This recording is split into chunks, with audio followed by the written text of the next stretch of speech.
전화했다가 바쁘다는 말 들을까봐 망설여집니다. 그렇게 하루가 지나고 이틀이 지나고 어느 날은 이런 생각이 올라옵니다. 내가 뭘 잘못한 건가? 내가 부담스러운 건가? 저 애가 오기 싫은 건가? 나이 들수록 자식 발걸음 하나에 이렇게 마음이 흔들릴 때가 있죠. 그런데요, 주변을 잘 보면 자식들이 먼저 찾아오는 부모가 있습니다. 명절이 아니어도 부탁하지 않아도 자식이 먼저 엄마, 이번 주말에 갈게요. 이렇게 연락하는 집이 있습니다. 재산이 많아서일까요? 잔소리를 안 해서일까요? 물론 그런 이유도 있겠지만 사실은 따로 있습니다. 혹시 이런 생각 해보신 적 있으신가요? 저 집 부모님은 말씀을 어떻게 하시길래 자식들이 저렇게 자주 오나? 나는 뭐가 다른 건가? 내 말버릇이 자식 발걸음을 막고 있는 건 아닐까? 오늘 영상에서는 자식이 먼저 찾아오게 만드는 말버릇, 부모 곁이 편해지는 말, 한마디의 힘, 그리고 자식 마음을 저절로 당기는 단 한 줄의 표현을 알려드릴 겁니다. 지금부터 이 말버릇을 하나씩 들으시다 보면 이번 주말 자식한테 먼저 연락하고 싶어지실 겁니다. 영상 꼭 끝까지 보세요. 마지막 말버릇이 가장 중요합니다. 그렇다면 자식이 먼저 찾아오게 만드는 가장 중요한 말버릇은 뭘까요? 바로 이 한마디입니다. 왔어. 잘 왔다. 이 말에는 여러 가지 의미가 담겨 있습니다. 겉으로 보기엔 그냥 맞이하는 말 같지만 사실은 자식이 다음에 또 오고 싶게 만드는 가장 강한 말입니다. 첫째, 이 말은 자식을 편하게 해주는 표현입니다. 보통 자식이 오면 이런 말이 먼저 나오죠. 왜 이렇게 늦게 왔어? 왜 이렇게 오랜만이야? 밥은 먹고 왔어? 왜 이렇게 말랐어? 걱정해서 나온 말인 건 압니다. 반가워서 나온 말인 것도 압니다. 그런데 자식 입장에서는 들어서자마자 이 말을 들으면 어딘가 숨이 막힙니다. 다음에 올 때 또 이 말 듣겠구나. 이런 생각이 먼저 듭니다. 그런데 왔어? 잘 왔다. 이 말을 들으면 아, 내가 환영받고 있구나. 여기 오길 잘했구나. 이런 마음이 듭니다. 그 마음이 다음 발걸음을 만듭니다. 둘째, 이 말은 부모의 여유를 보여줍니다. 자식이 자주 안 온다고 기다렸다는 티를 내면 자식은 부담을 느낍니다. 하지만 왔어. 잘 왔다. 이 말 한마디는 엄마는 괜찮아. 네가 오면 그냥 좋아 라는 메시지를 줍니다. 부담 없는 곳에 발걸음이 가는 법입니다. 어떤 어르신이 이런 말씀을 하셨어요. 딸이 오랜만에 왔는데 예전엔 들어서자마자 왜 이렇게 오랜만이야 하셨대요. 딸이 들어오면서부터 표정이 굳더랍니다. 그래서 어느 날부터 딸이 오면 그냥 이렇게만 하셨대요. 왔어. 잘 왔다. 앉아. 그 다음부터 딸이 더 자주 오기 시작했답니다. 말 하나 바꿨을 뿐인데 발걸음이 달라진 겁니다. 왔어? 잘 왔다. 이 말은 자식을 붙잡는 말이 아닙니다. 자식이 스스로 오고 싶게 만드는 말입니다. 그래서 이 말버릇을 가진 부모 곁에 자식 발걸음이 끊이지 않습니다.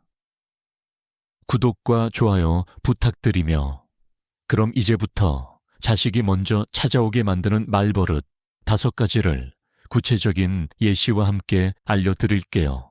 첫 번째 말버릇, 잘 지냈어?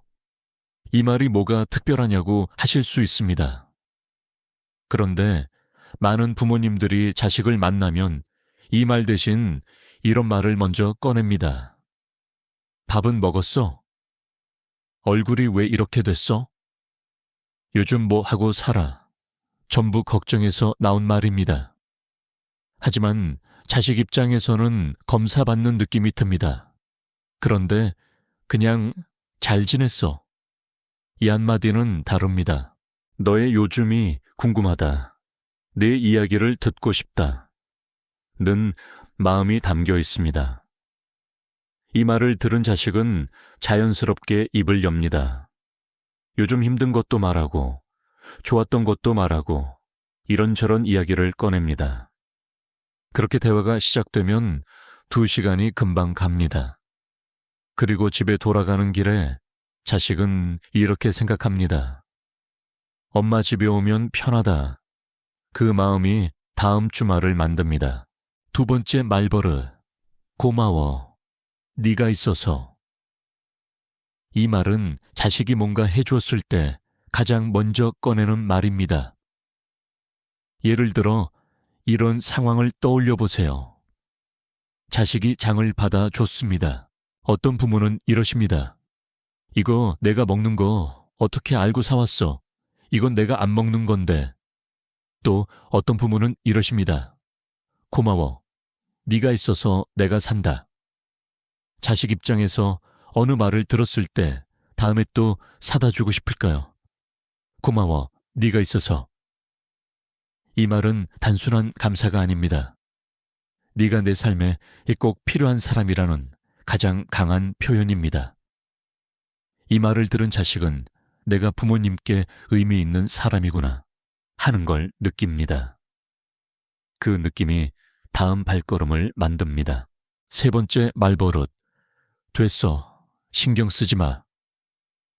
이건 좀 의외일 수 있습니다. 자식이 뭔가를 못해줬을 때 또는 자식이 바쁘다고 그랬을 때 이렇게 말하는 겁니다. 됐어. 신경 쓰지 마. 이 말이 왜 자식을 오게 만드냐고요? 자식이 가장 부담스러워하는 게 뭔지 아십니까? 부모님한테 못해드리는 것에 대한 죄책감입니다. 바빠서 못 가고, 돈이 없어서 못해드리고, 시간이 없어서 전화도 못하고. 그 죄책감이 쌓이면 오히려 발걸음이 더 무거워집니다. 그런데 됐어. 신경 쓰지 마. 이 말을 들으면 짐이 내려집니다. 그리고 짐이 내려진 자리에 오고 싶은 마음이 생깁니다. 부담 없는 곳에 사람이 더 자주 갑니다. 4번째 말버릇. 내 덕분에 오늘 참 좋았어. 이건 자식이 돌아갈 때 꼭 한번 써보셔야 하는 말입니다. 자식이 일어서면서 엄마, 나 이제 갈게요 하면 많은 부모님들이 이러십니다. 벌써 가? 좀 더 이따 가지. 올 때는 언제 오려고? 이 말이 나쁜 말이 아닙니다. 하지만 자식은 또 무거워집니다. 그런데 이렇게 하면 달라집니다. 문 앞까지 배웅하면서 이렇게 말씀해 보세요. 내 덕분에 오늘 참 좋았어. 다음에 또 와. 자식이 차에 타서도 이 말이 귓가에 맴돕니다. 오길 잘했다는 생각이 듭니다. 그리고 집에 가는 길에 벌써 다음에 또 오고 싶어집니다. 마무리 말 한마디가 다음 발걸음을 만듭니다. 5번째 말버릇. 나는 괜찮아. 이건 가장 짧지만 가장 강한 말버릇입니다. 자식이 전화해서 엄마 요즘 어때요? 하고 물으면 많은 분들이 이러십니다. 아이고, 무릎이 아파 죽겠어. 요즘 너무 외로워. 밥도 입에 안 맞고. 이 말이 나오면 자식 마음이 무거워집니다. 전화 끊고 나서도 마음 한켠이 짠합니다. 근데 그 무거움이 반복되면 전화하기가 두려워집니다. 그런데 나는 괜찮아. 이 말을 들으면 자식 마음이 놓입니다.